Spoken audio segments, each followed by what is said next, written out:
হচ্ছে সেই বিখ্যাত ভিয়েতনামি 12 মাসি কাঁঠালের মাতৃগাছ। প্রিয় দর্শক, আমাদের কাছে এই গাছটি 2 বছর যাবত লাগানো রয়েছে।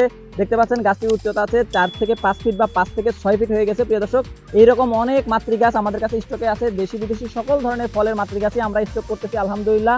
আমাদের কাছ থেকে এখন আপনারা জাত গ্যারান্টি সহকারে, ফল সহকারে, ফুল সহকারে দেশি বিদেশি সকল ধরনের গাছের মাতৃগাছ নিতে পারবেন। প্রিয় দর্শক, তো এই গাছটার পরিচিতিতে আসি। প্রিয় দর্শক, এই গাছটি হচ্ছে একটি ভিয়েতনামি 12 মাসি কাঁঠালের জাত। এই গাছটিতে আমাদের গতবার মুচি ছিল, এই বছরও মুচি আসবে ইনশাল্লাহ। প্রিয় দর্শক, আপনারা যদি এই গাছটির গোড়ার দিকে লক্ষ্য করেন, দেখবেন গাছটির গোড়াটা কত মোটা মাশাআল্লাহ। এই গাছটির যেহেতু 2 বছর বয়স, সেক্ষেত্রে গাছের গোড়াটা বেশি মোটা এবং অনেকগুলো ডাল বিশিষ্ট। প্রিয় দর্শক, আমরা যদি গুনে দেখাই, দেখবেন 1 2 3 4 5 6 7 8 9 10। প্রিয় দর্শক, 10টি আছে মূল ডাল এবং প্রত্যেকটা মূল ডাল থেকে 4টি 5টি করে এরকম ডাল বের হয়েছে। প্রিয় দর্শক, তার মানে আমরা যদি আপনাদেরকে সহজ হিসাব দেই, তাহলে 10টি গাছ থেকে এভারেজ 3টি করে ডাল বের হলেও মোট 40টি ডাল বিশিষ্ট এরকম সুন্দর ঝোপা